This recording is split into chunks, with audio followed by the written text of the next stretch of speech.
Not everything is what it appears to be, including these stone walls of Intramuros. Ako po si Carlos Celdran, and this week's episode of Kwentong Kanto is about Intramuros' stone walls, its construction, and many renovations.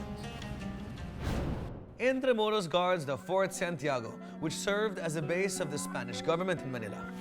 These walls purposely defend the city from foreign invasions, such as that coming from the British, the Dutch, and even Chinese sea pirates. Its thick defensive walls were started by the Spaniards in the late 16th century. Governor General Miguel Lopez de Legazpi started the planning of the city of Manila, and it was approved by King Philip II.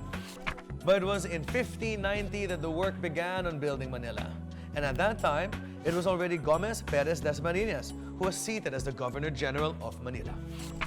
He had the Nuestra Señora de Guia Tower redesigned and integrated it into a new baluarte that was constructed in the mid-17th century. In 1609, Governor General Juan de Silva executed more work on the fortifications, and it was improved by Juan Niño de Tabora in 1626. From 1618 to 1624, Governor General Alfonso Fajardo de Tenza ordered a moat dug around the city's eastern flank in fear of the Dutch invaders. And from 1629 to 1639, revolts from the Chinese rose.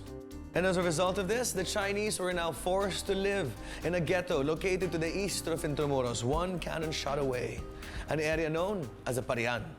Meanwhile, the moat was expanded and covered walkways were constructed from 1635 to 1644 under the supervision of Governor General Hurtado de Corcuera.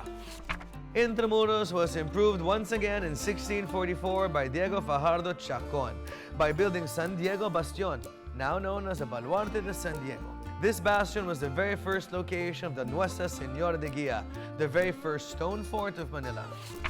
Like any other structure, Intramuros has its fair share of battle scars. Fires, earthquakes, and other national calamities were some of its enemies. A number of strong earthquakes in the 1600s, like in 1645, damaged both walls and other residential areas and buildings surrounding it.